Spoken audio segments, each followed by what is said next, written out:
This is the Go Deep Montauk bar breaker. This is the 3-ounce version in the redhead color.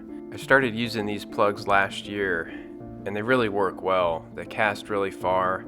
There's 2-ounce versions and 3-ounce versions which are perfect for the Montauk surf. And you can work them quickly across the surface of the water for those top water strikes. They also seem to hold up well to bluefish teeth, which is important if you're fishing in this area. And the next couple fish you'll see were all caught on these Go Deep bar breakers. This is the 3-ounce version, like I said. It's a little bit bigger. And the next two fish that follow are caught on the 2-ounce version, which is a little bit smaller. The 2-ounce versions were in the blue ice color and the yellow color. This bluefish here is about 20 inches, maybe 3 or 4 pounds. So even smaller class fish will hit these 3-ounce Go Deeps.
This is the Super Strike needlefish. This is one of the heavy versions, coming in at over 6 inches and 2 3/8 ounces. And this is the Ely color. Different colors will work, but I've had success using the Ely color.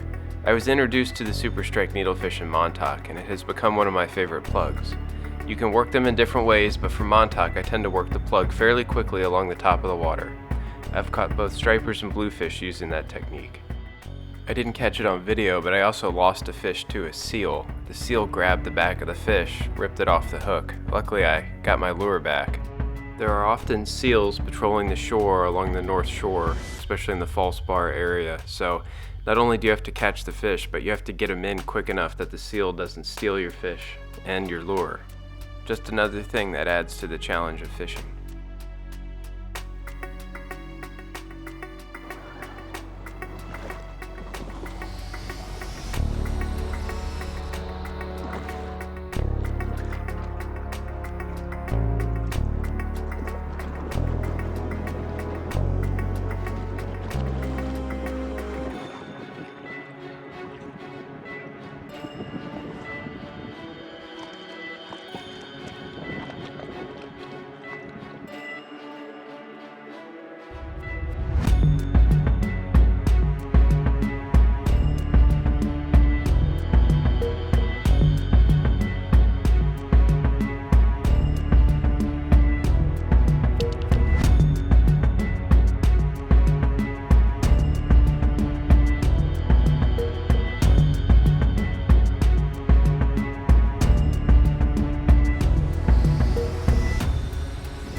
This is the Hoagie Dog Walker. This is a 6-inch, 1 3/4 ounce plug. This is the bone color, which is more white than a traditional bone color. It also glows in the dark, which is kind of cool. This is a fine plug, but it isn't my favorite for surf casting. It just doesn't have the weight and the distance needed to get out to the fish most of the time. On this trip, however, the fish came in close and I switched to this plug because the bluefish were eating squid, and this sort of looked like a squid to me. And I ended up catching my biggest bluefish on it, which was around 26 inches and 8 to 10 pounds. Sometimes you catch the biggest fish on your least favorite lure. That's just how fishing goes.